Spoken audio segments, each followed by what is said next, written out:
Bapak, Ibu-ibu, alhamdulillah bersyukur kita kepada Allah Subhanahu wa taala pada malam hari ini kita masih diberikan kesempatan dan diberikan kesehatan untuk selalu belajar bersama-sama melalui webinar ini. Dan sebelum kita melaksanakan kegiatan belajar pada malam hari ini, marilah kita berdoa menurut agama dan keyakinan kita masing-masing, dan kita khusus berdoa agar epidemi COVID-19 ini segera berakhir dan kita bisa segera kembali ke depan kelas bersama peserta didik kita. Berdoa mulai.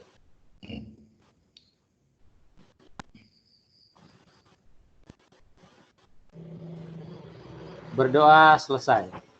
Baik, Bapak Ibu sekalian, telah hadir bersama kita Bapak Anang Susanto. Jadi ini sangat luar biasa. Beliau berada di Yogyakarta, di Sleman.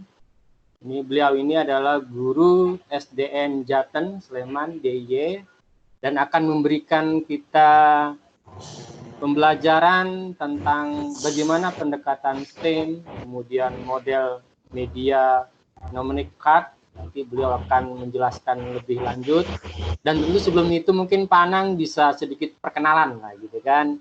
Kemudian juga kegiatan-kegiatan aktivitas Bapak yang bisa menjadi inspirasi lah bagi kami di daerah ini agar pendidikan kami di sini juga ya minimal bisa lebih baik lagi lah gitu. Mungkin waktu kita sampai jam 21.30, jadi jam 20.45 mungkin dari 20.45 sampai 21.30 itu kita akan diskusi, kita berikan kesempatan kepada Bapak Ibu yang ingin bertanya. Baiklah, Bapak Ibu dan Pak Anang kami persilakan untuk memaparkan materi. Silakan Pak.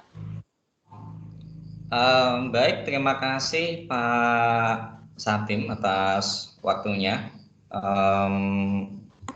Ini terus terang perkenalannya membuat terbelah. Moga-moga nanti saya bisa memberikan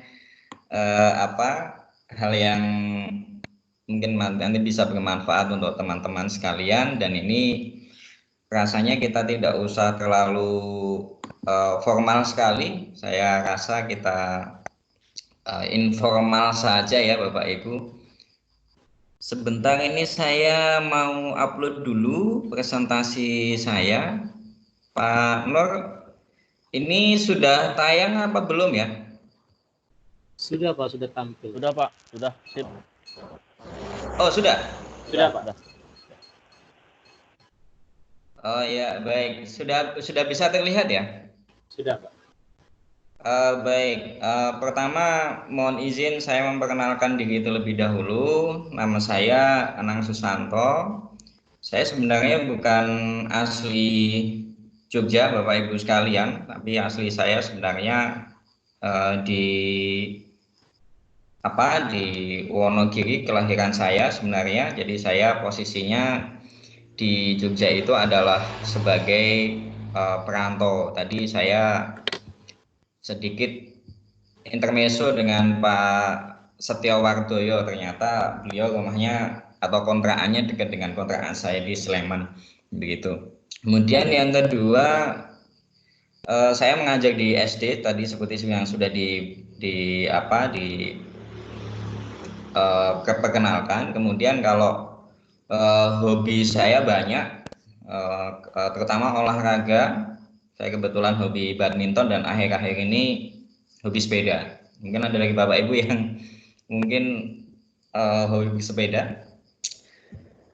Kemudian Bapak Ibu, kegiatan saya kebetulan di Sleman itu aktif di KKG. Jadi saya menjadi salah satu pengurus di KKG Kabupaten Sleman, di mana saya yakin Bapak Ibu yang menjadi audien ini kan rata-rata adalah para pejabat dan aktivis IGI. Saya yakin tidak asing dengan kegiatan pengembangan diri yang dilakukan oleh guru, ya kurang lebih mirip lah, tapi kami lebih banyak koordinasinya karena ini KKG itu merupakan bagian resmi dari dinas, maka kami lebih banyak koordinasinya dari dinas. Kemudian ada aktivitas satu lagi yang mungkin baru tapi juga sudah sampai Kalimantan kalau saya tidak salah, kemarin itu yang mendapatkan uji coba itu di daerahnya Pak Mahrani di Kalimantan mana Pak Nur kemarin? Kalimantan Barat, Pak. Di Kalimantan Barat, yaitu Pontianak. Gerakan Ajarmat atau Ayo Belajar Matematika. Nah, kebetulan kami sebagai kader, jadi gerakan Ajarmat itu merupakan satu gerakan yang diinisiasi oleh PMPTK Matematika untuk mengenalkan matematika khususnya bagi kelas awal, kelas 1, 2, 3 secara menyenangkan atau dengan perspektif yang berbeda. Mungkin ini juga kalau nanti berkenan itu nanti mungkin ada satu waktu lagi, kalau nanti mungkin Pak Nur atau Pak Maharani atau siapa nanti bisa diundang ke sini untuk menyampaikan apa sih sebenarnya gerakan Ajarmat atau Ayo Belajar Matematika. Kebetulan kemarin pas launching saya kebagian di Sumba Tengah, paling jauh karena yang tersisa tinggal itu. Jadi saya diberi daerah yang paling jauh di ujung timur. Baik Bapak Ibu, rasanya cukup perkenalan saya. Mohon izin ini saya ingin menyampaikan satu pembelajaran, ya jangan disebut sebagai best practice ya. Terus terang saya agak sedikit beban kalau dikatakan best practice, karena kalau best itu artinya terbaik gitu. Jadi ini bukan satu pembelajaran yang mungkin terbaik, tapi mungkin ini hanya satu aplikasi yang baru-baru aja saya laksanakan. Jadi terinspirasi dari kesulitan anak belajar sehari-hari, terutama pemahaman mereka di mata pelajaran IPA, karena saya kebetulan guru kelas 6. Jadi guru kelas 6 seperti yang Bapak Ibu tahu ada satu tugas ya, satu target supaya mereka sukses di ujian nasional. Jadi kita harus memahamkan mereka dengan soal-soal yang higher order thinking skill, namun kebanyakan anak mengalami kesulitan karena kita sama-sama tahu pembelajaran HOTS ini bagi saya dan mungkin beberapa guru juga mungkin masih baru, sehingga ketika harus meng-create atau membuat satu pembelajaran HOTS itu mungkin guru-guru termasuk saya mungkin juga masih dalam belajar, sehingga anak-anak ketika dihadapkan dengan soal HOTS itu juga kebanyakan kesulitan karena pembelajarannya masih belum HOTS, sehingga ketika evaluasinya itu HOTS itu anak-anak kebanyakan itu kesulitan, termasuk di sekolah saya karena sekolah saya juga pelosok. Sekolah saya kurang lebih 20 km dari kaki Gunung Merapi Bapak Ibu, jadi ya termasuk di pelosok juga. Namun kayaknya masih geografisnya masih sulit, tempatnya Pak Nur kayaknya. Ya Pak Nur ya? Ya, halo Pak. Iya Pak, jauh Pak. Ini suara saya kedengaran Pak? Rata-rata di sini lebih sulit Pak. Lebih sulit ya, kata-kata ya. Jadi saya belum ada apa-apanya kayaknya. Tempat saya masih belum ada apa-apanya. Monggo Pak. Ini suara saya jelas ya? Jelas Pak. Oh ya, jelas ya, oke. Jadi Bapak Ibu, judul yang ingin saya sampaikan adalah pendekatan STEM model PBL atau PBL ini akronim dari Problem Based Learning, kemudian menggunakan media Mnemonic Card. Jadi Mnemonic Card itu nanti ya kita bahas di akhir apa itu Mnemonic Card gitu. Nah, kompetensi dasarnya ini di kelas 6 itu ada materi, ini kelas 5 ada, kemudian kelas 6 juga ada. Jadi menganalisis pengaruh kalor atau panas terhadap suhu dan perubahan wujud benda dalam kehidupan sehari-hari. Jadi kata kuncinya adalah kalor, kemudian perubahan suhu dan perubahan wujud benda dalam kehidupan sehari-hari. Nah, kita bahas dulu satu persatu Bapak Ibu. Yang pertama adalah mengenai STEM. Ya. Kami di Malaysia, saya dan Pak Nur kemarin belajar tentang STEM selama 3 minggu kurang lebih. Namun di sana kemarin itu lebih khusus sebenarnya pada pembelajaran matematika. Jadi STEM yang aplikasinya ke matematika. Tapi memang STEM ini luas sekali, jadi tidak hanya matematika gitu ya. Jadi STEM ini adalah pendekatan pendidikan yang integrasi atau menyatukan sains, teknologi, engineering, matematika, dan memfokuskan pada proses pendidikan dan pemecahan masalah nyata dalam kehidupan sehari-hari. Singkatnya kurang lebih seperti itu. Dan sekarang sudah ada pengembangannya lagi, yaitu STEAM atau STEAM ditambah lagi dengan art atau seni gitu. Tapi kami dulu belum belajar itu, jadi yang kami dapatkan kemarin adalah yang STEM itu. Nah, kemudian secara singkat Bapak Ibu, salah satu ciri khas STEM itu adalah satu proses yang disebut sebagai EDP atau Engineering Design Process gitu. Saya ingin mengatakan pada Bapak Ibu sekalian, jangan dibayangkan engineering itu adalah mesin. Itu ya, karena kalau kita membayangkan engineering itu adalah sebagai sebuah mesin, nanti kita akan apa ya, dalam bahasa Jawanya itu memeng gitu ya. Memeng itu apa Pak Nur dalam bahasa di sana Pak? Kalau bahasa Indonesianya apa ya Pak memeng itu? Awang-awangan. Awang-awangan itu apa ya? Ya istilahnya kita sudah ini dulu lah, sudah kesulitan dulu lah kalau kita membayangkan engineering itu adalah mesin gitu ya. Jadi engineering itu kalau dalam STEM yang saya pahami, dan mungkin nanti Pak Nur juga bisa atau teman-teman yang lain bisa memberikan input. Jadi merupakan satu siklus di mana yang pertama adalah ask atau bertanya apa masalah yang disajikan oleh guru. Jadi ada suatu masalah yang disajikan oleh guru, yang kemudian di dalam masalah itu ada suatu tantangan-tantangan tertentu. Kemudian ketika masalah itu disampaikan atau tantangan itu disampaikan kepada anak, kemudian anak akan melakukan brainstorming atau mereka akan mendiskusikan kira-kira solusi apa yang terbaik untuk menjawab atau menghasilkan solusi dari masalah yang disajikan tadi oleh guru tadi. Nah, setelah anak-anak itu brainstorming, kemudian anak itu membuat planning atau membuat rencana bagaimana menyelesaikan masalah itu. Kemudian mereka juga mungkin kalau ada material atau benda-benda yang dibutuhkan atau peralatan yang dibutuhkan, mereka mencari dalam tahap planning itu atau perencanaan, kemudian meng-create atau mencoba gitu ya. Setelah ini masalah yang disajikan ini solusinya A, maka dicoba apakah sudah menjawab permasalahan tadi. Nah, ketika belum, nanti anak melakukan improve atau memperbaiki.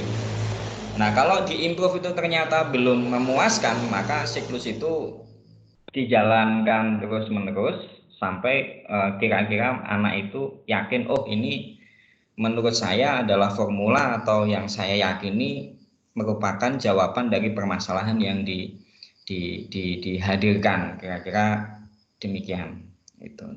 Dan Bapak Ibu, mungkin ini perlu saya perlu saya sampaikan menurut pemahaman saya, dan saya juga kemarin diskusi dengan teman-teman. Memang aplikasi STEM ini kebanyakan adalah yang paling mudah adalah dengan produk.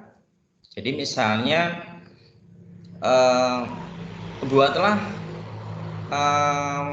rumah atau buatlah bangunan atau buatlah dom gitu ya, dengan bahan-bahan yang tersedia, di mana dom ini menghabiskan biaya seminimal mungkin tapi dengan daya tahan yang yang baik umpamanya. Ini rata-rata dengan produk itu lebih mungkin lebih mudah bagi sebagian anak, juga mungkin bagi sebagian guru juga, terutama untuk membuat lesson plan-nya itu mungkin lebih mudah kalau dengan produk. Nah, yang saya pilih ini juga menghasilkan produk, akan tetapi produknya bukan berupa barang yang diwujudkan, akan tetapi berupa solusi atau formula. Kalau dalam matematika kita mengenal bahasa formula itu dengan bahasa namanya bahasa rumus gitu ya. Jadi kalau dalam bahasa Inggris kan rumus itu disebut sebagai formula. Nah, formula itu didapat dari mana? Formula itu didapat dari brainstorming atau mencari solusi dari permasalahan yang ada, kemudian disimpulkanlah, oh inilah yang terbaik gitu. Maka kemudian didapatkanlah formula atau solusi terbaik menurut yang diyakini anak gitu. Nah, Bapak Ibu sekalian, ini STEM ini kalau kita ingin memulainya ada 3 pola yang bisa kita pakai. Yang pertama adalah dengan pola silo. Ini yang paling mudah. Jadi pola silo ini kita memilih satu mata pelajaran untuk dijadikan payung besarnya gitu ya, terutama yang menurut kita mudah gitu. Misalnya kita memakai misalnya matematika atau sains gitu, atau ya yang paling mungkin yang sudah tersedia di kurikulum kita itu ya sains atau matematik gitu. Mungkin ini kalau kita pakainya silo. Atau kita bisa juga pakai yang embedded, yang kedua yang ada di gambar yang di tengah itu. Jadi kita memakai sains atau STEM terkorporasi dalam sains. Nah, kalau kita sudah expert atau sudah mahir gitu ya, maka kita menggunakan pendekatan terintegrasi penuh gitu. Jadi sudah jadi satu, karena memang sudah sangat mungkin yang melakukannya, yang mempraktikkan STEM-nya ini sudah sangat ahli, sehingga sudah bisa membuat lesson plan atau membuat RPP yang demikian bagus sehingga semua unsur STEM ini bisa terintegrasi dengan baik gitu. Nah, Bapak Ibu, karena di praktik saya ini STEM ini sebagai sebuah pendekatan, maka pendekatan tersebut dalam pemahaman saya harus diterjemahkan dalam memakai sebuah model. Nah, model ini yang saya pakai adalah problem based learning. Tentu kita sudah tidak asing ya dengan problem based learning ini. Problem based learning adalah suatu model pembelajaran yang di dalamnya melibatkan siswa dalam prosesnya dan dilakukan dalam rangka usaha pemecahan masalah. Jadi ini yang saya pilih, di mana sintaknya yang pertama adalah mengorientasi masalah. Nah, Bapak Ibu sekalian, ini kebetulan kemarin ketika saya dan Pak Nur ke Malaysia, kami itu ada namanya real teaching. Real teaching itu kalau di tempat kita apa ya Pak Nur namanya ya?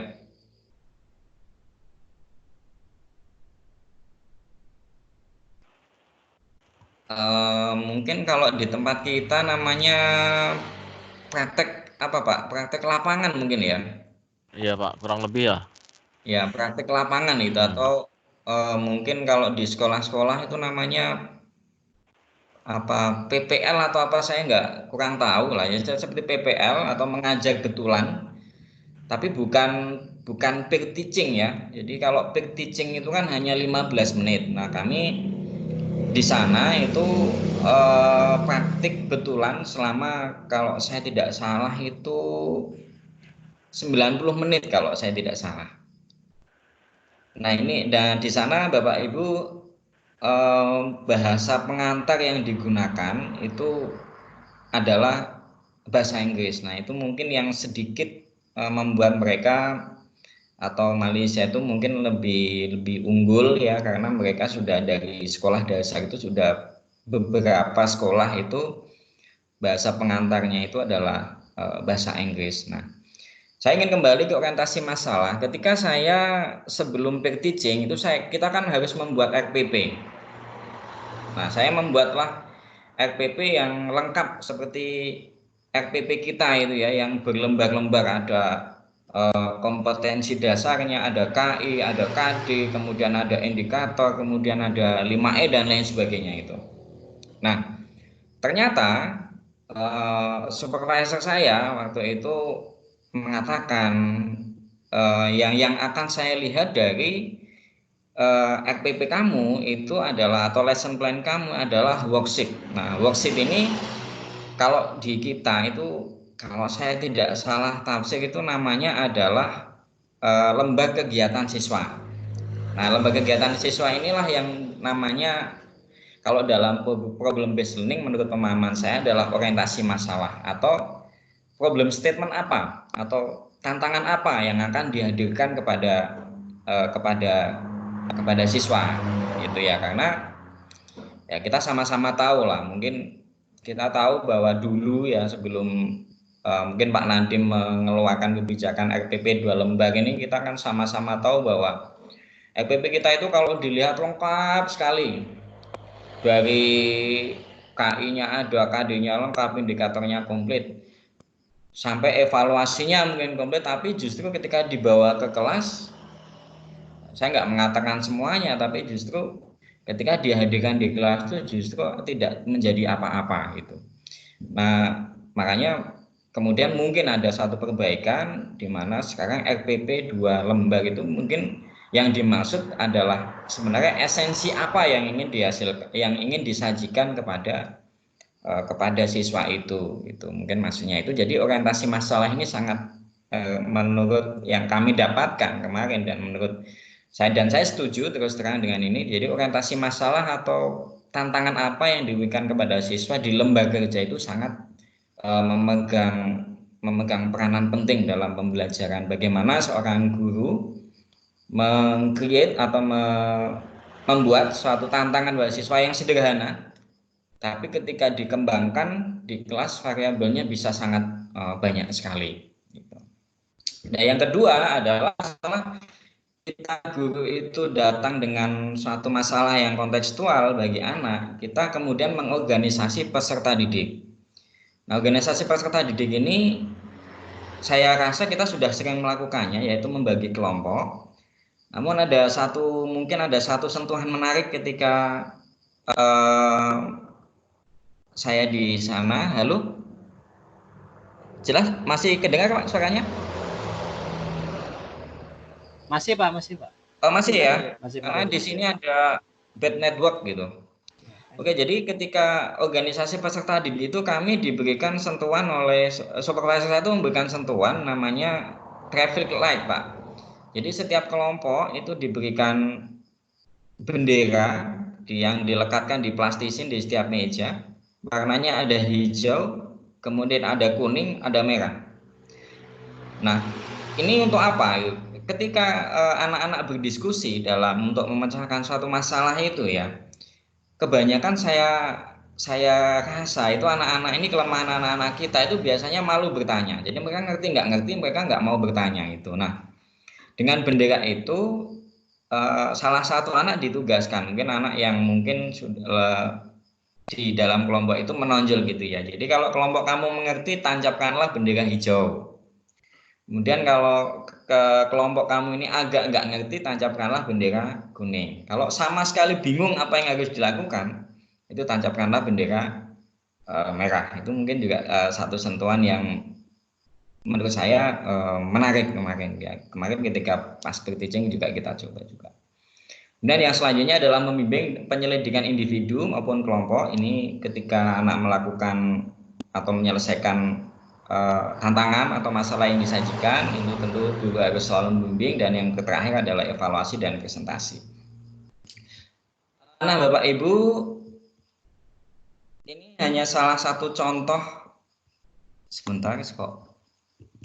Nah, ini salah satu problem. Jadi kebetulan waktu itu materinya adalah suhu, kalor, dan perubahan wujud. Ini ada salah. Jadi kelasnya saya itu ada 28 anak.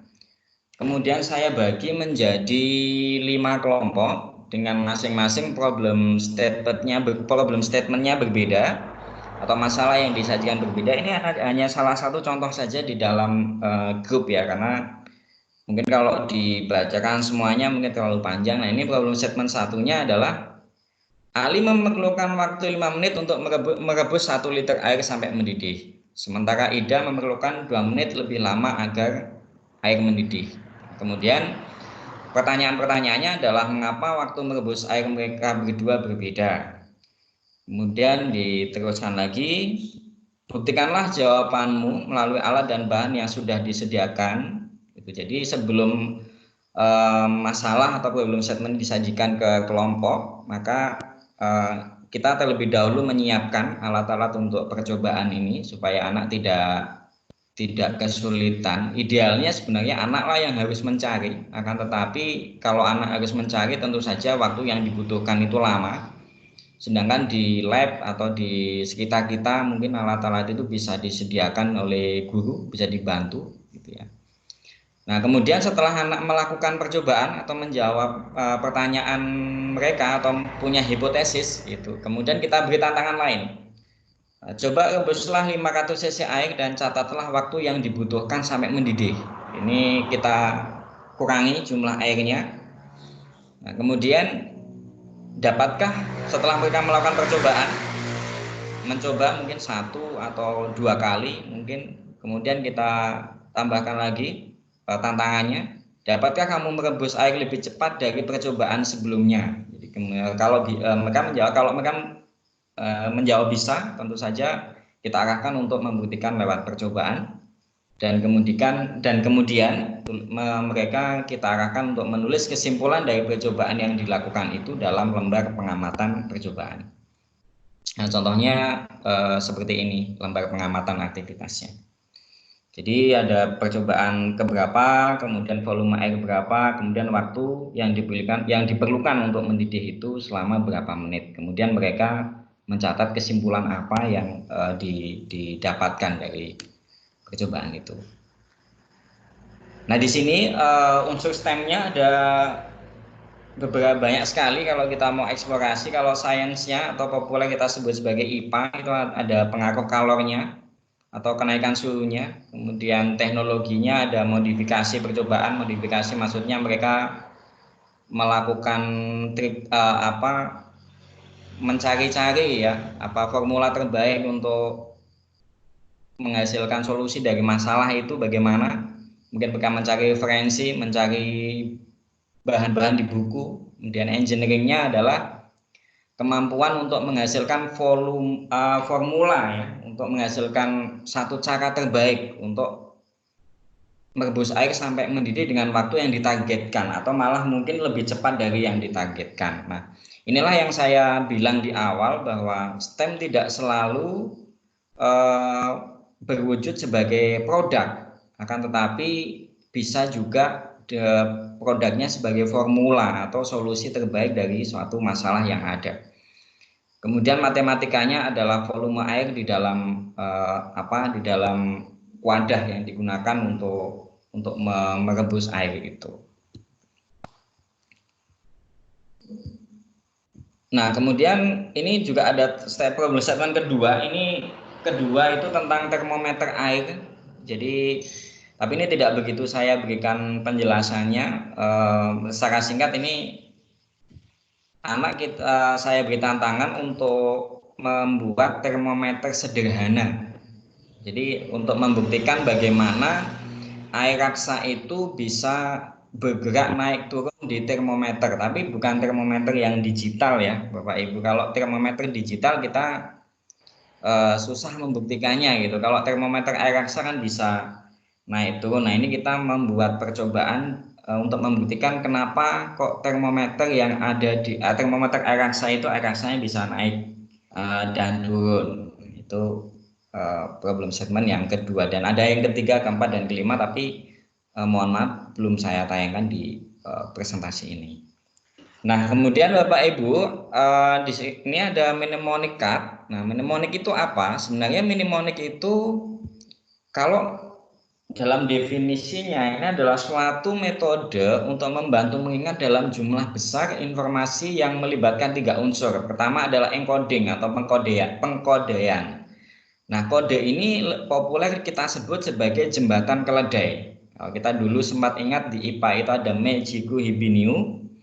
Nah, itulah namanya adalah pengkodean sehingga membuat anak itu mudah dalam mengingatnya. Kemudian ada storing atau pemeliharaan atau menceritakan kembali. Kemudian ada recalling atau mengingat kembali. Nah, mnemonik ini adalah suatu metode di mana mempermudah anak untuk mengingat kembali dan juga memperluas materi. Itu memperluas materi yang ada di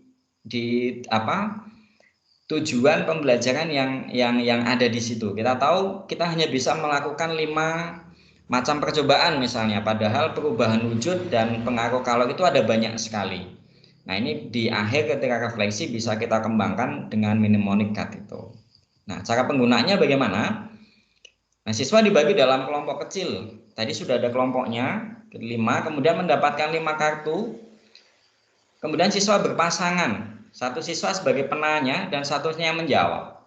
Nah, kemudian siswa berposisi sebagai penanya, nanti sekaligus mengkoreksi jawaban yang tersedia di kartu itu.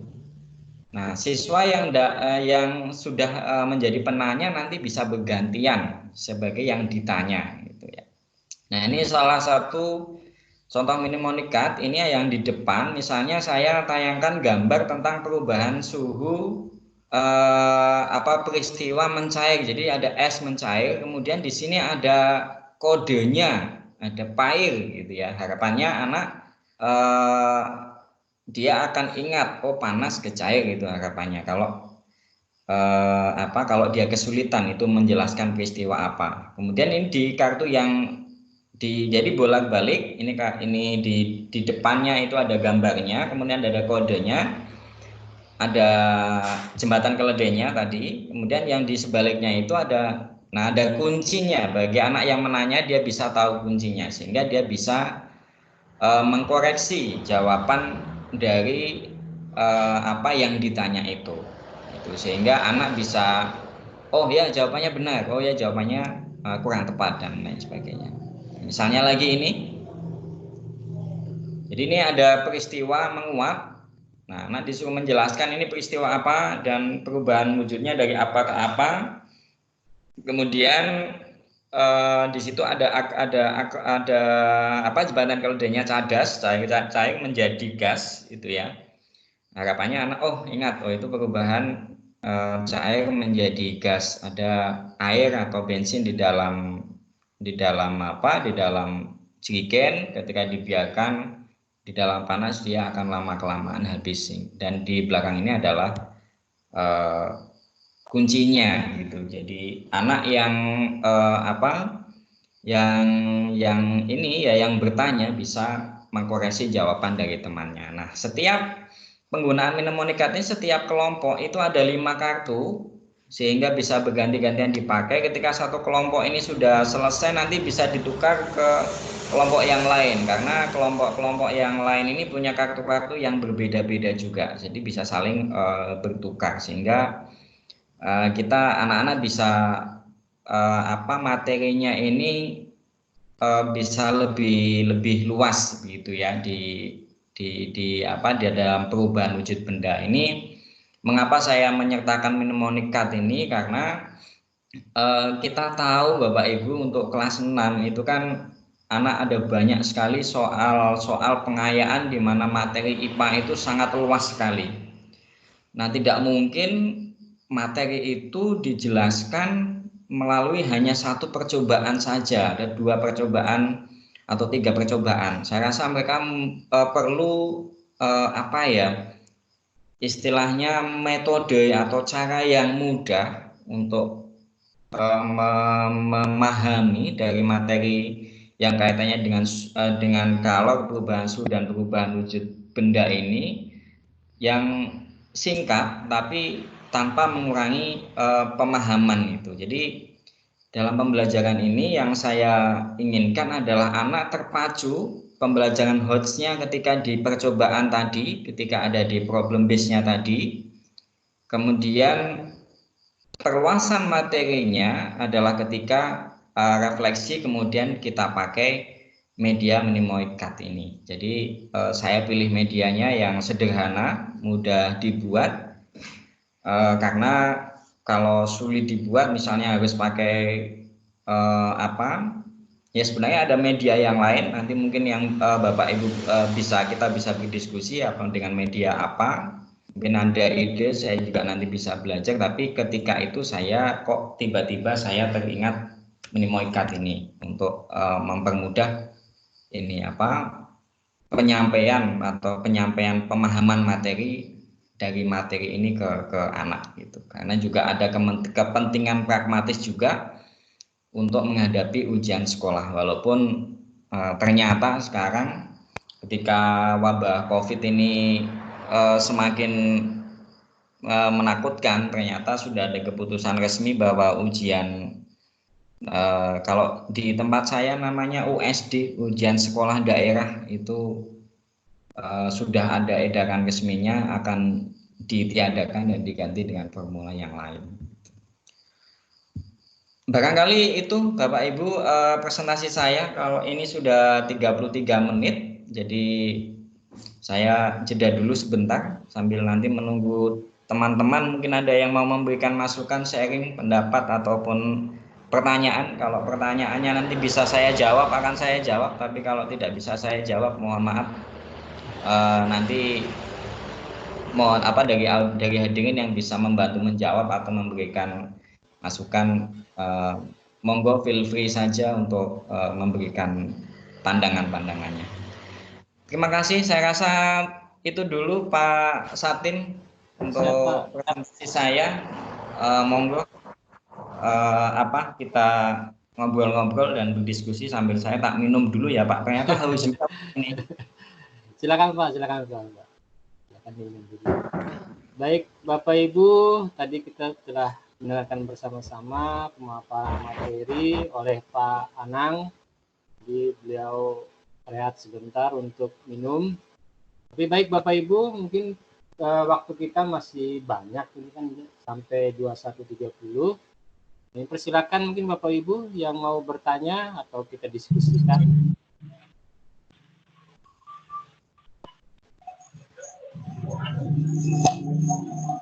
Silakan Bapak Ibu. Pak Indra. Halo, Assalamualaikum. Waalaikumsalam Pak Indra. Gimana Pak Indra? Terima kasih Pak. Ini udah boleh bertanya Pak ya? Silakan Pak, sambil kita bertanya. Silakan Pak, lagi. Ya, Assalamualaikum Pak Anang. Waalaikumsalam warahmatullahi wabarakatuh Pak. Ya, ini udah dikasih kesempatan bertanya, ini Pak izin bertanya. Sebenarnya materi belum selesai juga ya. Sudah kok Pak. Oh, sudah selesai. Bisa saya jawab. Oke, baik, izin Pak. Ini saya sebenarnya mengenai STEAM ini masih buta sekali karena memang perdana melihat dan mengetahui model STEAM itu seperti apa. Masih hanya dapat gambaran, belum ada poin-poin yang menjadi patokan untuk nanti digunakan kan. Jadi yang lagi kita bahas malam ini kan model STEAM dengan media minimoid cut ini Pak Anang ya. Iya Pak. Nah, yang tadi saya lihat sekilas, jadi STEAM ini sendiri kan menggabungkan 4 disiplin ilmu kan, saintifik, teknologi, engineering, dan matematik kan? Betul, iya betul. Nah, saya ini bingung Pak, saya ini sebagai guru penjas bisa nggak sih menggunakan model ini? Menarik ya. Gimana Pak? Menarik pertanyaannya, betul Pak. Ini belum pernah ditanyakan dimanapun Pak ini. Itulah makanya Pak. Jadi coba mungkin inilah Pak, diterangin aja lah ke saya mungkin Pak, biar saya lebih paham gitu aja Pak. Terima kasih. Oke Pak. Baik, dengan Bapak siapa tadi saya lupa? Pak Indra. Pak Indra Pak. Oh Pak Indra. Iya Pak Indra. Sebelumnya salam kenal ya Pak. Sama Pak. Terima kasih. Bapak ini guru SD, SMP atau SMA Pak? Saya guru SD, guru mapel penjas Pak. Oke Pak. Yang pertama, sebagai guru penjas, apakah bisa menerangkan STEM atau tidak? Menurut saya bisa Pak. Tapi jika ditanya aplikasinya bagaimana, tentu saya harus melihat dulu Pak bagaimana tujuan pembelajaran dari Penjas itu gitu. Misalnya Bapak beri contoh yang jangan sulit-sulit ya Pak. Misalnya tujuan pembelajaran Penjas apa Pak? Misalnya apa Pak? Misalnya yang ingin KD-nya apa misalnya? Misal kita kalau di SD di kebugaran jasmani, untuk Oke Pak. materi kebugaran jasmani, di materi kebugaran jasmani itu biasa dia ada 4 aspek seperti kelincahan, kemudian kecepatan, daya tahan, seperti itulah kurang lebih Pak. Oke Pak, baik. Ini misalnya saya ngambil contoh yang terkini aja ya, misalnya PHBS itu ya Pak. Nah misalnya tentang perilaku hidup bersih dan sehat umpamanya, membiasakan perilaku hidup bersih dan sehat. Nah di situ kan apakah ada sainsnya? Tentunya ada, karena misalnya kita menyuruh anak untuk melakukan kegiatan berjemur misalnya.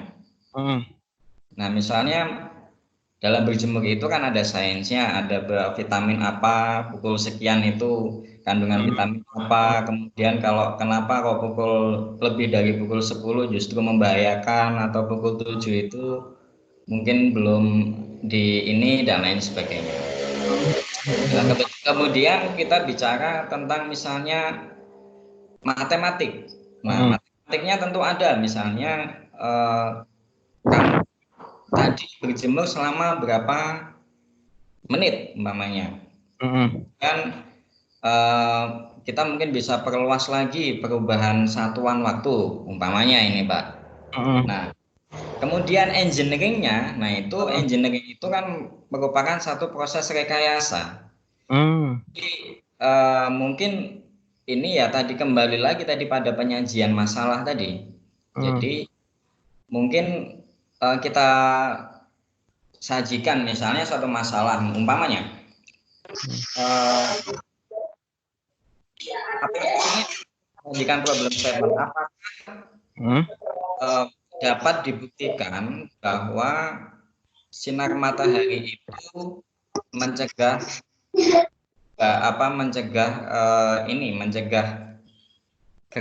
mencegah manusia dari terinfeksi virus COVID misalnya. Kita sajikan tantangan itu Pak. Mungkin maka anak akan menjawab macam-macam ya Pak ya. Nah, tuliskan datamu berdasarkan kriteria ini. Misalnya kita minta buktikan mereka untuk sinar matahari pada pukul ini menghasilkan apa, pada pukul ini menghasilkan apa, pada pukul ini menghasilkan apa, dan pengaruhnya apa. Nah di akhir anak akan mengambil kesimpulan, oh ternyata umpamanya ini Pak, anak akan mengambil kesimpulan bahwa ternyata berdasarkan riset saya, anak kan bisa riset Google, bisa baca buku, bisa apa gitu ya Pak ya, atau menggunakan Google itu kan juga sudah termasuk proses teknologi atau penggunaan teknologi, karena mereka memanfaatkan sumber yang ada untuk menjawab satu permasalahan itu. Akan tiba satu kesimpulan, oh ternyata sinar matahari terbaik itu didapatkan untuk mencegah virus COVID itu pada pukul 10 karena mengandung vitamin apa saya lupa B apa D apa gitu ya. Sehingga yang terbaik waktu berjemur adalah pada pukul 10. Nah, itu kan kesimpulan itu kan merupakan satu formula, Pak. Iya. Yang merupakan satu solusi dari challenge atau tantangan yang sudah kita sajikan tentang perilaku kehidupan bersih dan sehat tadi. Gitu. Jadi kalau ditanya apakah bisa, ya menurut saya bisa, Pak. Namun ya tergantung modifikasi kita, dan sekali lagi Pak, jangan berpikir STEM ini satu tentang mesin Pak. Ini pengalaman saya ketika saya sebelum berangkat ke Malaysia sama Pak Nur itu Pak.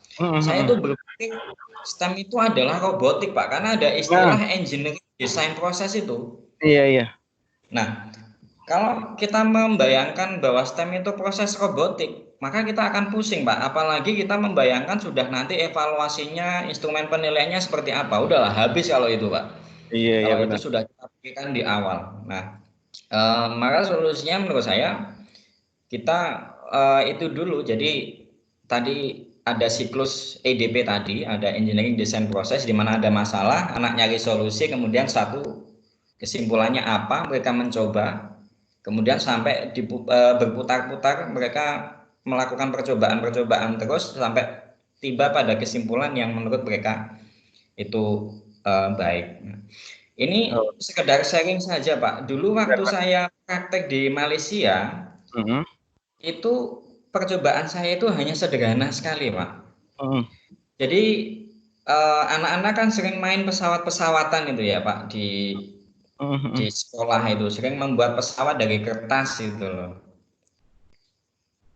Nah, waktu di sana saya sama teman-teman tuh punya ide bagaimana kalau kita mengambil STEM ini dari pesawat ini aja, tapi kita modifikasi, anak suruh membuat dari bahan-bahan yang berbeda.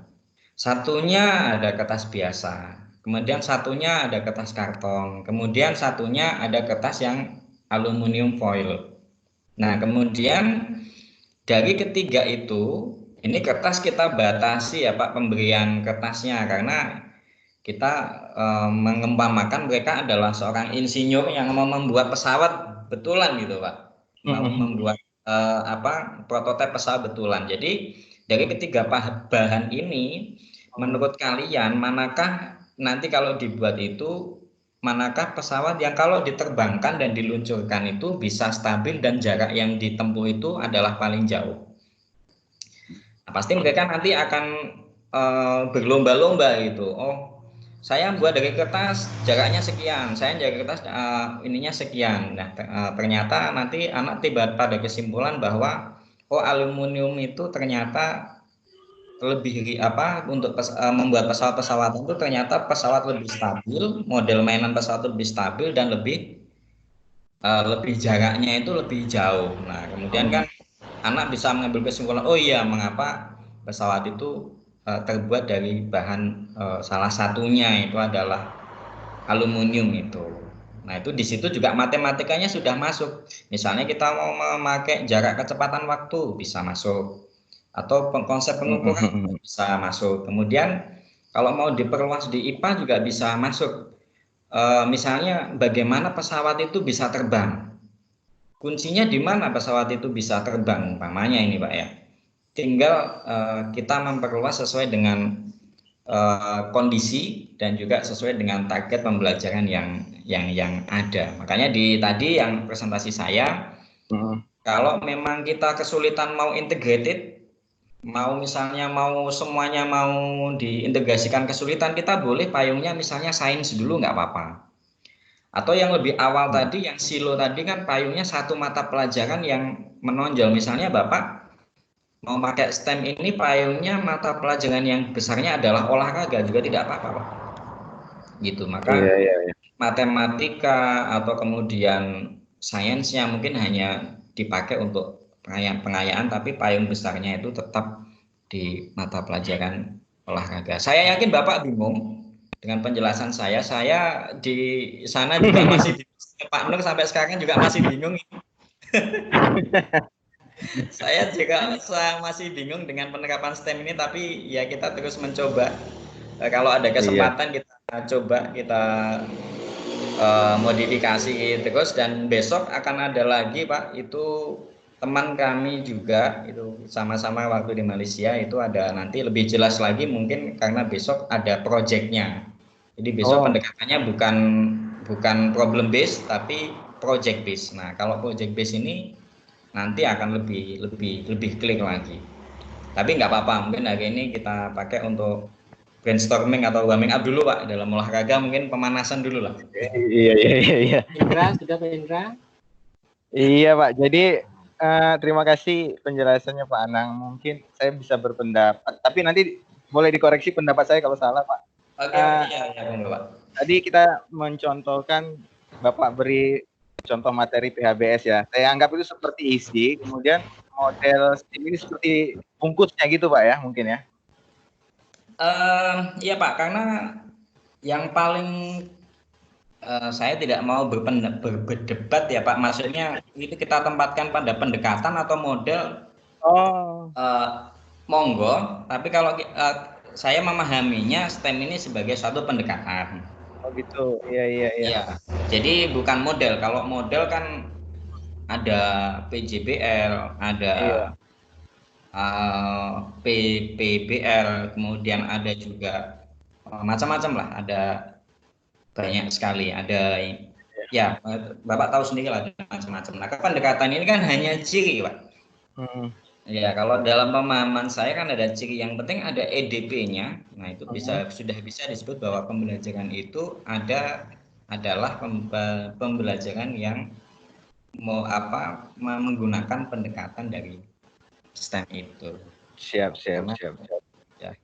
Oke, baik Pak Indra. Kalau Iya. tidak ada lagi, kita lanjut ke penanya berikutnya. Kami persilakan, Bapak Ibu. Silakan Bapak Ibu yang ingin berpendapat atau bertanya. Monggo Bapak Ibu kalau mau berpendapat atau sebaiknya memberikan input juga silahkan karena saya yakin ini audiensnya sudah berpengalaman. Pak Setio, silakan Pak Setio. Ya. Ya, assalamualaikum Mas Anang. Waalaikumsalam warahmatullahi wabarakatuh.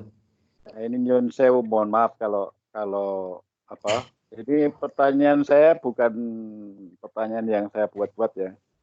Pertanyaan yang memang saya pernah ingin tanyakan tapi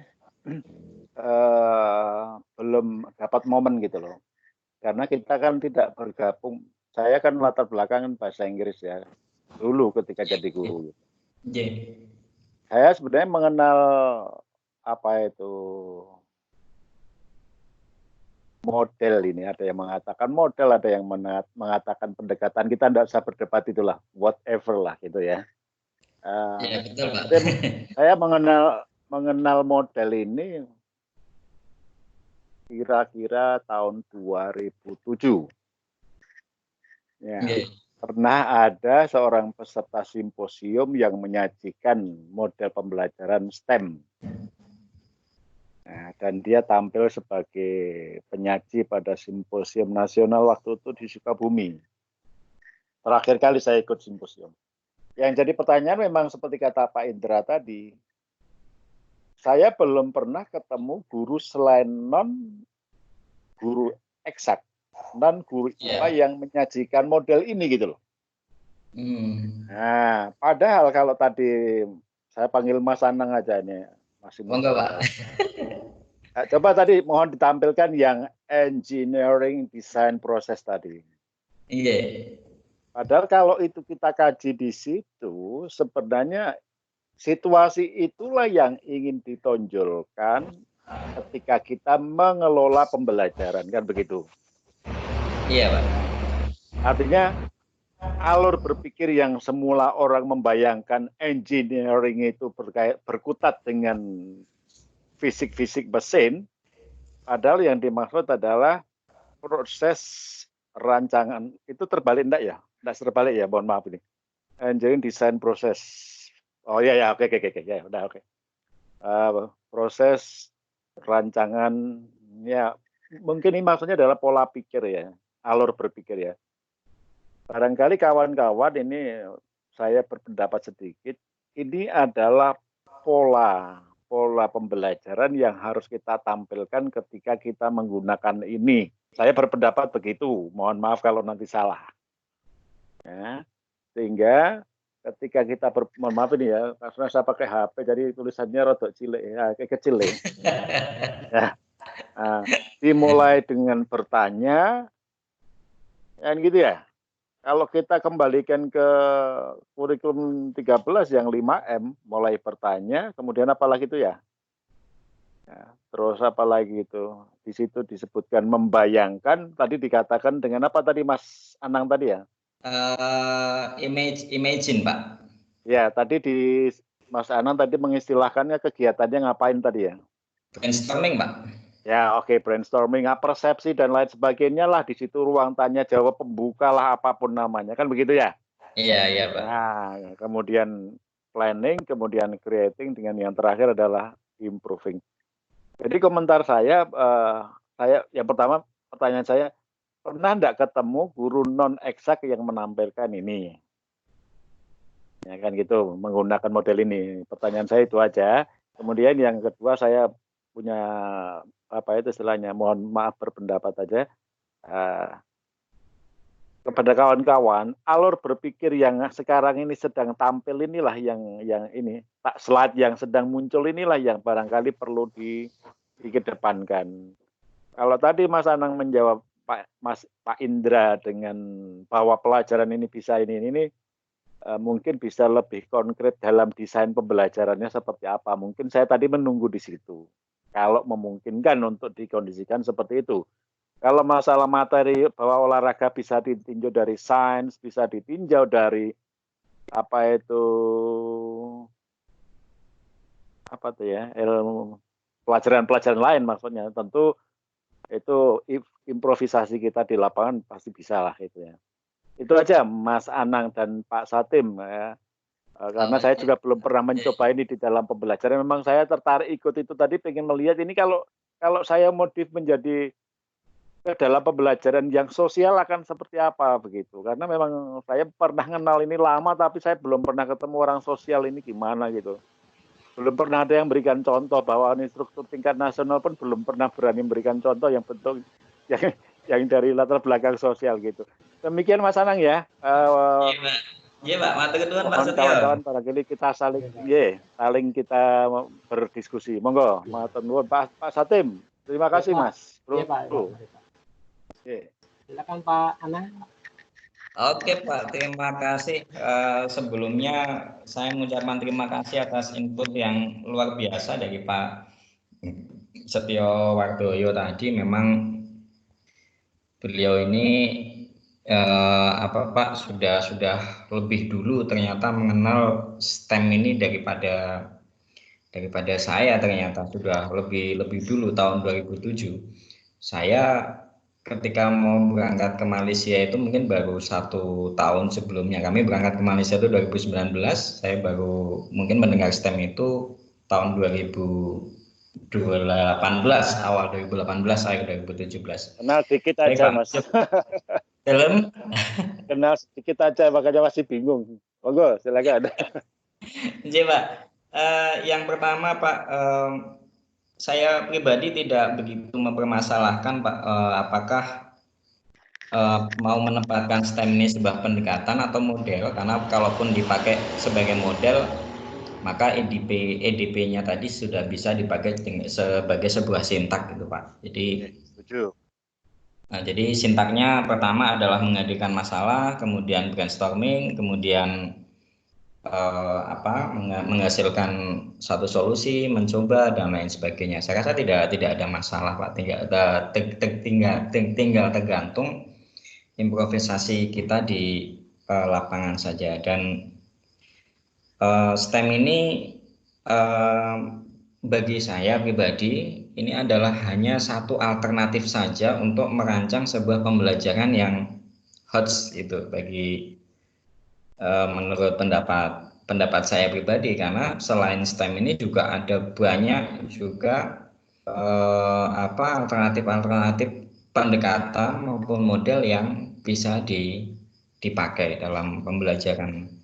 Jadi ini merupakan suatu pola pikir, betul, saya setuju sekali dengan apa yang diinginkan sama Pak Setyo tadi. Jadi ada satu pola pikir yang dihadirkan di dalam ruang kelas kita untuk mengubah image, bukan image ya, maaf, mengubah alur pembelajaran kita yang selama ini, khususnya yang saya rasakan ya, saya belum pernah ke Sintang, saya belum pernah ke Kalimantan. Pak Setyo kemarin mau dapat undangan ke Kalimantan pas Ajarmat, kebetulan saya dilempar ke Sumba, Pak. jadi nggak jadi ke Kalimantan. Jadi kemarin itu, jadi saya mengatakan secara pribadi bahwa ya STEM ini hanya satu alternatif bagi saya pribadi untuk menghadirkan sebuah pembelajaran yang kontekstual di ruang kelas kita, gitu Pak. Jadi setuju. Jadi pola pikir untuk menghadirkan sebuah pembelajaran yang kontekstual tadi. Nah, untuk yang kedua Pak, kemudian saya ditanya apakah ada mata pelajaran non eksak yang dimaksud mungkin selain hitung-hitungan itu ya Pak? Selain IPA, selain MIPA. Iya, selain IPA, selain matematik gitu ya Pak? Ya. Ya, yang sudah menggunakan pendekatan ini, kalau dari pengalaman saya pribadi, itu kalau pendekatannya mapel per mapel itu memang saya belum pernah menjumpai juga Pak. Jadi saya belum pernah melihat guru olahraga melakukan STEM, itu saya juga belum pernah. Selama beberapa kali seminar, baik di kitab, kalau di Jogja kita yang sering itu kitab matematika dan juga PMPTK itu memang pada umumnya yang mempraktikkan STEM ini pada umumnya adalah guru kelas. Jadi belum ada misalnya guru agama gitu atau guru sosial atau guru IPS gitu yang mempraktikkan STEM. Karena memang dari akronimnya sendiri adalah Science, Teknologi, Engineering, dan Matematik. Tapi kalau saya boleh berpendapat juga, kalau bisakah rohnya STEM ini diambil ke mata pelajaran lain, tentu saja bisa. Karena salah satu proses engineering kan menghasilkan solusi terbaik dari permasalahan yang ada. Dan saya rasa paradigma pembelajaran kita hari ini sudah sangat bergeser, karena adanya konsep HOT ini kan semakin mengubah kurikulum kita bahwa materi-materi yang kita hadirkan di kelas ini benar-benar satu hal yang kontekstual, sehingga mau tidak mau kita harus punya pola berpikir yang solutif tadi Pak. Jadi karena STEM ini kalau yang saya lihat sih bagaimana dia menghadirkan suatu formula terbaik dari satu permasalahan yang dihadirkan. Nah, kalau kita baca latar belakangnya juga, STEM ini muncul kan karena kemunduran anak asalnya kalau saya tidak salah dari Amerika ya Bapak Ibu itu. Yeah, jadi mereka merasa bahwa mereka tertinggal dengan negara-negara yang lain, terutama dalam beberapa profesi. Kemudian ketertinggalan ini berimbas pada ekonomi, pertumbuhan ekonominya kalau saya tidak salah. Maka mereka membuat satu pendekatan baru, di mana pendekatannya ini ya tujuan akhirnya yang saya pahami adalah menjawab tantangan-tantangan yang ada. Harapannya semakin banyak tantangan yang ada, semakin banyak solusi yang ada, tentu semakin banyak inovasi yang ada. Nah, inovasi yang muncul ini tentu saja nanti akan memacu dengan sendirinya majunya satu negara tersebut, kalau yang pernah saya baca seperti itu. Moga-moga. Mohon maaf penyela. Monggo Pak. Terkait dengan STEM ini, terutama ini saya paling tertarik dengan yang sekarang slide-nya sedang muncul ini ya. Iya. Saya punya pendapat bahwa ini sebenarnya bisa kita tarik dalam suatu pembelajaran non eksak. Mungkin kawan-kawan nanti siapa tahu mungkin mencoba ini, silahkan coba. Saya aja, cuman saya tidak di kelas saja, tapi saya punya pemikiran ini bisa. Yang selanjutnya, kalau ini sekarang dimunculkan dalam RPP, ya, yang kata Mas Nadim itu katanya RPP 1 lembar. Walaupun agak menarik aja, RPP memangnya ukurannya 1 lembar, 2 lembar. Kalau ketemu ya tak omongi. Oh gitu Pak. Oke, tak omongi bukan tak omongi. Oh gitu ya. Diomongi dengan diomongi kan beda. Nah sekarang pertanyaan saya ini menampilkan RPP 1 lembar dengan ini barangkali bisa di-share pada teman-teman di sini RPP yang menurut versinya, saya menyebutnya versi Nadiem Makarim lah gitu. Iya. Ini memunculkan RPP 1 lembar dengan grand pembelajaran yang desain pembelajaran yang seperti ini, apakah bisa masuk gitu Mas? Monggo. Baik Pak, terima kasih. Begini Pak, ini tadi saya sempat mohon maaf, tadi saya sempat cerita bahwa ketika saya teaching di bukan teaching Pak, real teaching di sana itu yang ditekankan oleh supervisor saya itu adalah worksheet-nya Pak. Oh, kayak lembar kerja Iya. pembelajarannya. Ya, lembar kerja yang akan disajikan oleh anak, karena di sana kami diajarkan untuk bahwa kita tampil di kelas itu sudah harus siap dengan suatu tantangan bagi anak. Ya, worksheet Jadi, sebagai alat ya, untuk mengendalikan alur berpikir siswa. kurang lebih seperti itu Pak. Oke. Mungkin saya ambil apa ya Pak, mungkin karena di sana kemarin lebih banyak praktiknya matematika. Nah, mungkin kami ambil mungkin matematika Pak ya, case-nya matematika. Jadi umpamanya kita akan mengajarkan konsep perkalian dan penjumlahan ke anak umpamanya. Ini agak melebar sedikit ya. Jadi waktu itu kami disajikan sebuah worksheet berupa titik-titik yang berbentuk bintang itu. Mohon maaf saya nggak bisa menayangkan ini, tapi di situ akhirnya dieksplorasi bagaimana cara-cara untuk menghitung titik-titik di dalam gambar itu dengan cara yang sebanyak mungkin, yang konsentrasinya adalah bukan benar salahnya jawaban, tapi bagaimana mereka mencari alternatif jawaban. Nah, kalau kembali lagi pertanyaannya pada mungkinkah RPP itu 2 lembar?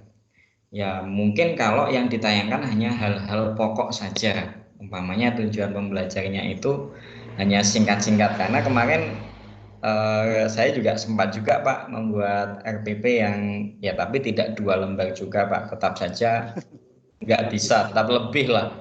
Tetap saya menangkap pengertian 2 lembar itu, mohon maaf kecelakaan kendaraan. Jalan Kasiringan.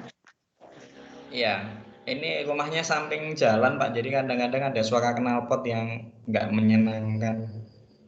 Ya. Jadi kembali lagi Pak, jadi saya menangkap RPP 2 lembar itu, kalau kalian mau buat 2 lembar nggak apa-apa, tapi kalau lebih juga tidak ada permasalahan gitu Pak. Iya, saya menangkapnya begitu Pak. Sepakat ya. Ya, saya menangkapnya seperti itu, bukan berarti RPP itu harus mau tidak mau harus 2 lembar. Nah, kalau mau tidak mau harus 2 lembar tentu yang bikin pusing Pak, dan juga mungkin akan banyak ada diskursus di lapangan nanti. Oke Mas Anang, monggo. Terima kasih itu. Iya Pak. Penjelasannya. Oke, lanjut Pak Satim, Mas Satim, monggo. Terima kasih matur nuwun Pak. Terima kasih Pak. Kami persilakan, masih ada waktu kita. Silakan Bapak Ibu yang ingin bertanya. Nanti kita kan sampai 21.30. Masih ada waktu.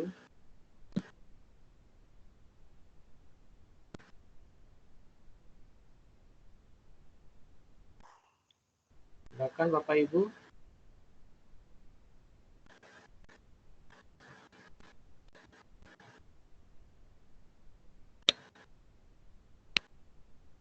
Pak Puji. Halo Pak Puji. Ya, baik Pak. Silakan, ada yang mau diskusikan Pak? Ya, saya sebenarnya mau bertanya, tapi bingung juga apa yang mau saya. Masalah STEM ini baru malam ini juga Pak. Masalah tadi yang ada di yang ada di layarnya, yang engineering design prosesnya, itu kan baru satu engineeringnya, yang sainsnya, teknologinya, matematiknya belum muncul juga, atau ada satu persatunya ada Pak. Misalnya tadi kan ini engineering prosesnya, terus kalau dari sainsnya bagaimana, dari apanya T-nya tadi apa tadi? Teknologinya gimana, Teknologi. matematiknya gimana gitu. Itu kan baru ini tadi baru satu penjelasan dari E-nya ya, engineering-nya, Pak. Atau memang engineering-nya itu merupakan rangkuman dari keseluruhan STEM tadi, Pak. Dari sains, teknologi, terus engineering dan matematik itu intinya pada engineering ini, Pak. Itu saja pertanyaan saya, Pak. Pak Anang Susanto. Oh iya, ya Pak. Terima kasih Pak. Pertanyaannya bagus sekali. Saya mencoba menjawab ya Pak ya. Pertama, engineering design proses ini adalah satu apa ya Pak, ciri dari pembelajaran STEM. Jadi bukan engineering design proses ini kemudian jadi engineering design proses ini adalah suatu cara atau suatu siklus dalam pembelajaran STEM, di mana siklus itu mencoba untuk menjawab tantangan yang dihadirkan atau permasalahan yang dihadirkan oleh seorang guru melalui, nah untuk menjawab satu tantangan oleh guru ini ada namanya engineering design proses itu.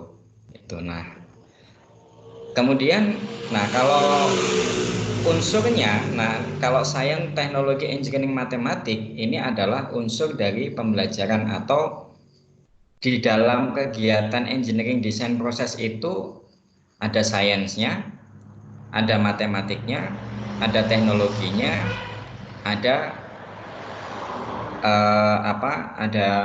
ada sainsnya, ada teknologinya, ada matematiknya. Nah, misalnya sainsnya itu tentang tadi pengaruh kalor dan suhu tadi. Jadi kalor berhubungan dengan suhu dan juga dengan perubahan wujud dalam kehidupan sehari-hari. Ini yang dominan Pak. Maka tadi saya memilih pendekatan untuk menyampaikannya itu memakai dengan embedded tadi. Jadi yang saya ada pola integrasi dalam pendidikan STEM tadi kan ada silo, ada STEM, ada embedded. Nah tadi saya pilih STEM yang terinkorporasi sains. Jadi dalam praktik ini yang lebih saya tonjolkan adalah sainsnya. Itu karena kalau kita mau menonjolkan semua dalam satu waktu, kalau bagi saya pribadi, karena saya masih pemula dalam STEM ini, saya kesulitan. Maka yang saya tonjolkan adalah sainsnya, yaitu pengaruh kalor terhadap perubahan wujud suhu dan terhadap suhu dan perubahan wujud tadi. Nah, mengenai matematika dan kemudian teknologinya, kalau teknologi jangan anak-anak mencari referensi dalam Google itu juga bisa termasuk dalam teknologi. Dia memakai gadget untuk mencari referensi menjawab permasalahan yang ada, itu termasuk juga teknologi. Kemudian matematiknya mungkin, nah ini juga menjadi salah satu kesulitan juga dalam memasukkan unsur matematik. Nah, unsur matematiknya kalau dalam ini saya sederhana saja Pak. Jadi misalnya bagaimana konversi satuan. Nah, jadi kan tadi ada liter, ada cc. Tadi ada konversi satuan. Jadi itu yang ada di dalam praktik ini. Jadi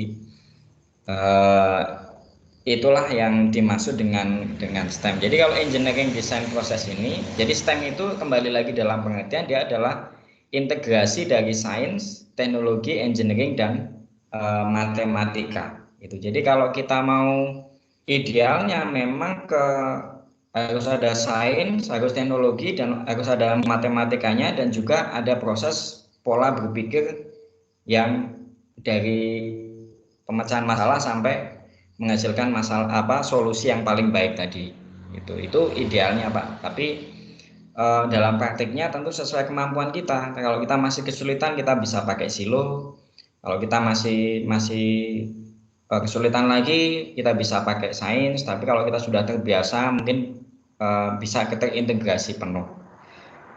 Itu menurut saya Pak. Jadi tergantung kita memahaminya atau kemampuan kita untuk mengintegrasikannya seperti apa, dan juga tergantung kondisi dari anak-anak dan juga tergantung dari karakteristik dari pembelajaran atau dari mata pelajaran yang ada. Saya yakin ini masih bingung Pak, karena kita kemarin dibolak-balik selama 3 minggu di sana, kita pulang-pulang juga masih bingung juga Pak. Nah, bingung dalam artian seperti apa kita akan mengaplikasikannya. Nah, cara terbaik menurut saya kita langsung mempraktikkan. Kalau saya boleh memberi saran, mungkin yang praktik yang paling mungkin cepat kita mengerti mungkin memakai produk gitu Pak. Jadi ada banyak sekali praktik STEM dengan produk-produk, misalnya kita melakukan percobaan untuk membuat kapal-kapalan gitu Pak, maksudnya bukan kapal beneran, jadi kapal-kapalan. Atau besok nanti disajikan oleh teman saya, besok ada rumah anti banjir misalnya. Nah itu mungkin akan lebih ini Pak, lebih jelas gitu nanti bagaimana macam-macam praktik dari STEM itu. Kalau kita baru melihat satu praktik, tentu saja kita akan bingung, wah nanti seperti apa. Tapi kalau sudah kita melihat banyak referensi atau banyak praktik dari STEM ini, saya rasa nanti kita akan pelan-pelan kita bisa dapat gambaran, oh saya harus mulai dari mana. Misalnya kita pernah praktek waktu di sana membuat roller coaster. Saya yakin di Pak Nur juga sudah saya kemarin, gimana Pak? Halo? Pak. Pernah membuat roller coaster gitu. Jadi roller coaster itu atau yang kereta luncur tanpa mesin itu. Nah itu kan unik juga itu juga. Jadi anak langsung ini tantangan kita adalah membuat roller coaster, misalnya bagaimana anak ditantang untuk membuat satu roller coaster yang mana roller coaster itu bisa bekerja dengan baik. Atau ada juga membuat dom gitu Pak. Dom itu seperti sebuah rumah tapi tidak ada bangunan, tapi tanpa tiang. Begitu Pak, siapa tadi saya lupa namanya, mohon maaf. Pak Pujiono, Pak. Pak Pujiono ngajar di SD, SMP atau SMA Pak? Di SD Pak. Oh di SD. Kelas berapa Pak? Kelas 6. Kelas 6, sama berarti tos dulu kita Pak. Ya, Pak. Mudah-mudahan ketularan ilmunya Pak. Amin Pak, ini saya juga masih belajar. Nanti Pak Nuryanto itu punya banyak sekali bahan-bahan praktik yang sudah dipraktekkan Pak. Ada juga bahan ajar, nanti kalau misalnya nanti membutuhkan saya juga sampaikan apa yang saya punya ke Pak Nur, nanti biar dibagi sama teman-teman. Begitu ya Pak, semoga menjawab. Mohon maaf kalau ada banyak kekurangan. Iya. Terima kasih Pak. Baik, Bapak Ibu silakan ada mengisikan lagi. Ini kita juga ada tamu nih, Pak Maharani juga ada. Halo, selamat malam. Halo, selamat malam. Pak Saten, ini Pak Trijoko. Oh, silakan Pak. Selamat malam Mas Anang. Selamat malam Pak. Siapa ini Pak? Puji. Pak Trijoko Pak. Oh Pak Trijoko, ya selamat malam Pak. Selamat Pak. Ini mau melanjutkan pertanyaan kawan Pak Puji tadi. Yes Pak. Di EDP tadi Pak, Engineering Design Process tadi, apa bisa itu nanti dimasukkan? Tadi Bapak menyebutkan ada 5 langkah ya yang digambarkan oleh Pak Setio roh dalam pembelajaran STEM tadi kan? Ada 5 langkah tadi ya. Apakah di dalam engineering design ini nanti akan kita coba masukkan ke dalam langkah mencoba, dalam langkah keempat itu kalau ditekankan situ, apakah itu nafasnya daripada STEM ini Pak ya? Nah, karena tadi yang disampaikan Bapak tadi untuk seperti pertanyaan Pak Puji tadi tentang desain itu apakah merupakan acuan daripada STEM ini tadi gitu. Mohon penjelasannya supaya nanti dalam langkah-langkahnya mana yang mesti kami tekankan, atau misalkan kalau pakai porsi waktu yang lama yang mesti kita berikan gitu Pak. Mohon Baik. penjelasannya Pak Anang, terima kasih. Oke. Kalau boleh saya ulang pertanyaannya begini ya Pak, apakah EDP ini adalah proses yang harus diutamakan dalam STEM gitu ya Pak? Ya. Salah satu dalam penekanan proses tadi kan ada 4 langkah ya Pak ya. 5 langkah ya. Iya, Langkah betul yang Pak. keempat itu kan mencoba tadi kreatif tadi Pak. Iya. Apakah ke situ gitu? Ya. Baik Pak, terima kasih pertanyaannya bagus sekali Pak. Yang pertama saya ingin mengatakan bahwa menurut pendapat saya lagi-lagi Pak yang saya pahami mungkin nanti ada memahami yang berbeda. Bagi saya pribadi memang STEM itu salah satu ciri kuatnya adalah di engineering design processing itu Pak. Jadi bagaimana siswa jadi tidak hanya yang keempat saja ya Pak, tidak hanya yang create saja, mohon maaf. Akan tetapi kesemuanya ini harus menjadi satu kesatuan Pak. Jadi tidak hanya create-nya saja, tapi dari dia mendefinisikan masalah, mencoba berdiskusi mencari solusi, merencanakan, mencoba sampai memperbaiki hasil solusi mereka. Kalau tidak diulang lagi itu, bagi saya pribadi Pak, pemahaman saya pribadi itu harus satu kesatuan, tidak bisa dipisahkan satu sama lain. Jadi tidak mungkin kita hanya mengutamakan plannya saja. Saya rasa juga tidak bijaksana karena EDP ini ya proses dari us atau mengidentifikasi masalah sampai memperbaiki solusi yang sudah ada, mencoba kemudian memperbaiki. Kalau masih belum puas, kembali lagi siklus itu ke imagine lagi, ke plan, ke create, ke improve, dan seterusnya sampai mereka mendapatkan satu titik formula atau solusi terbaik yang mereka sepakati dari tantangan atau masalah yang mereka sajikan di dalam kelas. Kurang lebih seperti itu Pak. Nah dalam EDP ini, dalam STEM ini tentu saja tadi ya sebisa mungkin kita integrasikan unsur-unsur sains dan unsur-unsur teknologi dan matematiknya tadi. Demikian Pak jawaban saya. Moga-moga tidak puas. Biar Maxi penasaran ya Mas Anang. Iya. Baik, terima kasih untuk penjelasannya. Masih Saya ada coba lagi. untuk mencerna diskusi sama kawan. Ya. Sama-sama Bapak. Salam kenal, salam hormat. Baik Bapak Ibu, masih ada 3 menit lagi. Silakan. Ada yang mau diskusikan? Halo, selamat malam. Malam. Halo, tes. Pak Arifin ya? Oh iya Pak, malam Pak. Silakan Pak. Pak Arifin. Iya, di sini Pak mau izin untuk bertanya ini Pak. Ini ibaratnya seperti kawan-kawan ini udah ngikuti 10 sesi, sementara saya ini baru ngikuti sesi ke-10, sesi 1 sampai ke-9 saya belum ngikuti gitu Pak.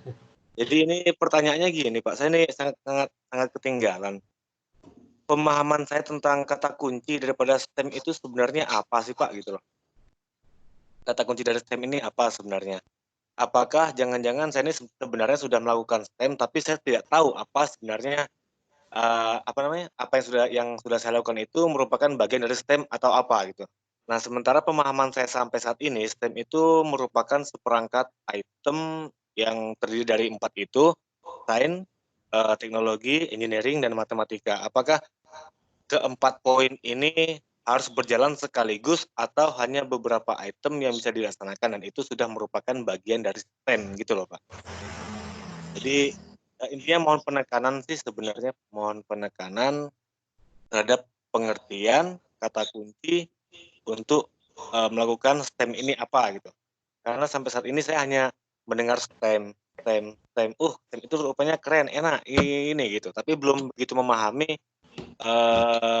intisari daripada STEM itu sendiri.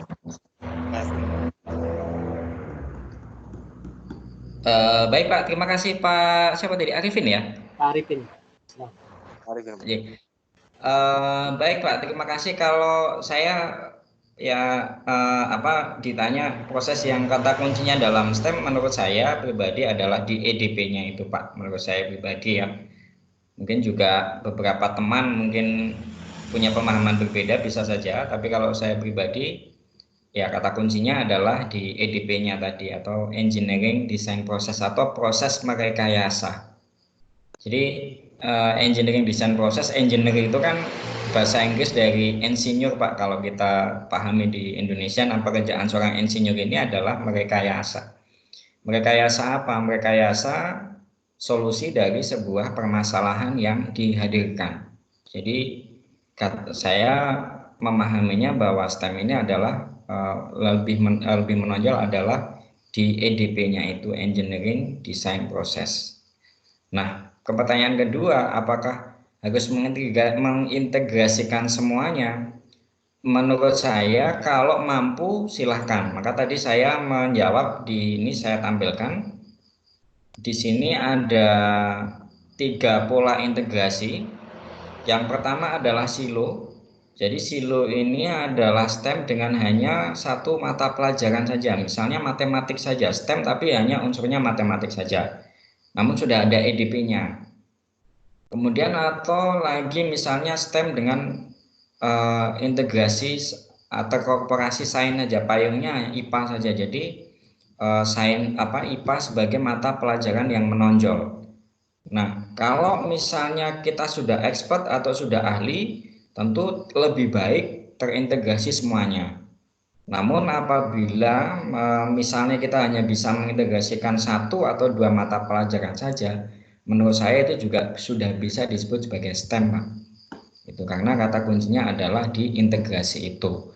Bahwa kalau kita mampu, misalnya kita bisa mengintegrasikan semuanya, tentu bagus sekali. Misalnya sains dan matematik, kemudian teknologi bisa integrasi semuanya, itu lebih bagus lagi. Tapi setidaknya di STEM itu menurut saya ada EDP-nya, kemudian ada unsur sains atau matematik atau salah satu mungkin yang bisa ditonjolkan, yang lain-lain mungkin sedikit atau mungkin tidak begitu menonjol, tidak apa-apa gitu Pak. Kalau memang kita masih kebingungan dalam menerapkannya, termasuk saya juga tidak memaksakan harus semuanya kita integrasi, karena itu tentu membutuhkan sebuah RPP yang sangat rumit, yang mungkin membuatnya susah karena kesulitan pembelajaran HOTS ini. STEM ini kan kita dalam rangka membuat pembelajaran HOTS. Nah, pembelajaran HOTS ini yang susah adalah di RPP-nya tadi itu merancang sebuah masalahnya tadi, problem statement-nya itu yang sulit itu tadi. Kalau bisa terintegrasi semuanya saya rasa lebih bagus, tapi kalau tidak 1 atau 2 mata pelajaran saya rasa sudah bisa disebut sebagai STEM, Pak. Begitu Pak Arifin jawaban saya. Oke, baik Pak, terima kasih. Baik Bapak Ibu, waktu kita sudah selesai. Mungkin closing statement dari Pak Anang, silakan. Oke. Baik Bapak Ibu semuanya, terima kasih sebelumnya sudah menyempatkan waktu untuk mendengar sharing saya. Yang pertama Bapak Ibu, saya yakin bukan saya yakin ya, menurut pendapat saya rasa beberapa Bapak Ibu masih bingung, termasuk saya juga masih meraba-raba juga, masih terus belajar dari STEM. Tapi kata kunci dari STEM adalah tadi banyak yang bertanya kepada saya kata kuncinya apa. Kata kuncinya menurut saya adalah di praktek dari engineering design prosesnya itu, atau proses merekayasa sebuah solusi dari permasalahan yang dihadirkan di kelas oleh guru. Itu yang pertama. Jadi proses anak-anak merekayasa dari masalah yang ada itulah yang harus ditonjolkan bagi saya, karena dengan itu anak-anak akan berlatih untuk berpikir, mengutarakan pendapat, dan yang paling penting adalah mereka tidak takut salah, karena tidak ada jawaban yang tidak ada jawaban yang istilahnya tidak dipakai, semuanya dalam grup boleh menyatakan pendapat. Itu yang pertama tentang tentang STEM, yaitu EDP menurut saya adalah kata kunci di dalam STEM. Itu harus ada proses EDP di dalam STEM. Kemudian yang kedua, Bapak Ibu, STEM ini hanya salah satu alternatif untuk menyajikan pembelajaran yang HOTS. Jadi tapi kalau Bapak Ibu bisa mempraktikannya dengan semampu-mampunya, tentu saja dengan segala pemahaman kita, itu saya rasa anak akan terbiasa untuk untuk berpikir kritis, itu ya, untuk terbiasa mengutarakan pendapat, karena ini merupakan satu pergeseran dari paradigma pembelajaran kita, bahwa anak-anak itu tidak hanya menjawab pengetahuan saja, karena kalau kita pengetahuan saja tentu ini kita akan dikalahkan oleh Google. Tapi bagaimana kita anak-anak bisa Google, maksud saya, kalau hanya kita menyajikan pengetahuan, tapi bagaimana membentuk cara berpikir, melatih mereka mengutarakan pendapat dan mencari solusi dari permasalahan yang ada, itu akan sangat bermanfaat bagi masa depan mereka kelak ketika mereka sudah dewasa. Terima kasih. Barangkali itu Pak closing statement saya. Mohon maaf sekali atas tutur kata saya yang mungkin kurang jelas, atau penjelasan saya mungkin kurang bisa dipahami. Dan kepada Pak siapa tadi, Arifin, mungkin baru saja mendengar ikut session ke 9 atau 10. Saya rasa ini tadi Pak, ini STEM ini baru yang pertama Pak, besok masih ada lagi Pak, dan besok yang menyajikannya akan lebih pakar karena beliau sudah pernah menjuarai, kalau saya tidak salah, OGN kalau saya tidak salah, dan terakhir kemarin yang besok dipresentasikan itu sudah pernah disajikan juga di PMPTK di acara Pikimat atau apa, kalau saya nggak salah itu, pokoknya di salah satu event PMPTK matematika begitu. Terima kasih Bapak Ibu sekalian, itu, dan salam kenal kepada seluruh Bapak Ibu, terutama yang ada di Sintang, Kalimantan Barat ya? Kalimantan Barat, betul ya Pak ya? Iya betul. Iya, terima kasih. Demikian, Assalamualaikum warahmatullahi wabarakatuh. Waalaikumsalam. Demikianlah Bapak Ibu diskusi kita, atau meeting kita pada malam hari ini tentang pembelajaran STEM, dan kita berharap bisa diaplikasikan dalam proses pembelajaran kita. Tadi juga ada tantangan dari Pestio, apakah ilmu sosial juga bisa menerapkan STEM ini. Tentu kita yang mampu menjawabnya, karena memang kita berada di lapangan dengan peserta didik semua. Baik Bapak Ibu, selanjutnya kami serahkan ke Pak Nur. Halo Pak Nur. Halo Pak, Assalamualaikum. Jangan tidur Pak. Oke Pak Anang, makasih banyak sudah Sama-sama. berbagi dengan kawan-kawan di Kabupaten Sintang. Pak Mas Hatim juga terima kasih. Untuk Bapak Ibu semuanya, link daftar hadir ada saya kirim di fitur chat ya, bisa diisi.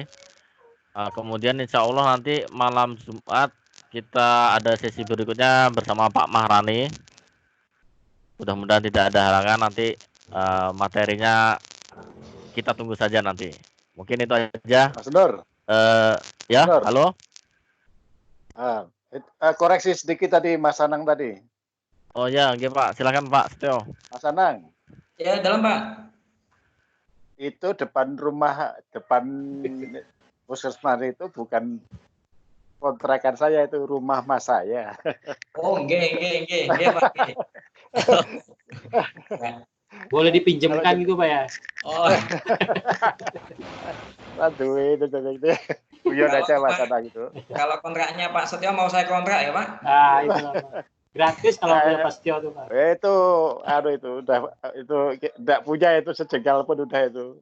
Agak di sini di kampung sini, arah ini loh Mas. Lewonan Nguron Mas Anang. Lewonan kulon itu ada itu. Pun monggo. Mas Nur. Oke, baik. Terima kasih Pak Setio. Jadi alhamdulillah malam hari ini ramai sekali, sekitar 30-an orang ya hadir di kegiatan kita. Mudah-mudahan seterusnya dapat memberikan tayangan yang bermanfaat bagi Bapak Ibu guru walaupun jauh di kecamatan-kecamatan yang akses daratnya susah, tapi dengan adanya teknologi ini kita bisa terus belajar. Mungkin itu saja dari kami panitia, kurang lebihnya mohon maaf. Saya ucapkan terima kasih pada narasumber dan Bapak Ibu guru telah menyimak kegiatan ini dari awal dan akhir. Demikian saya akhiri. Selamat malam. Assalamualaikum warahmatullahi wabarakatuh. Waalaikumsalam warahmatullahi wabarakatuh.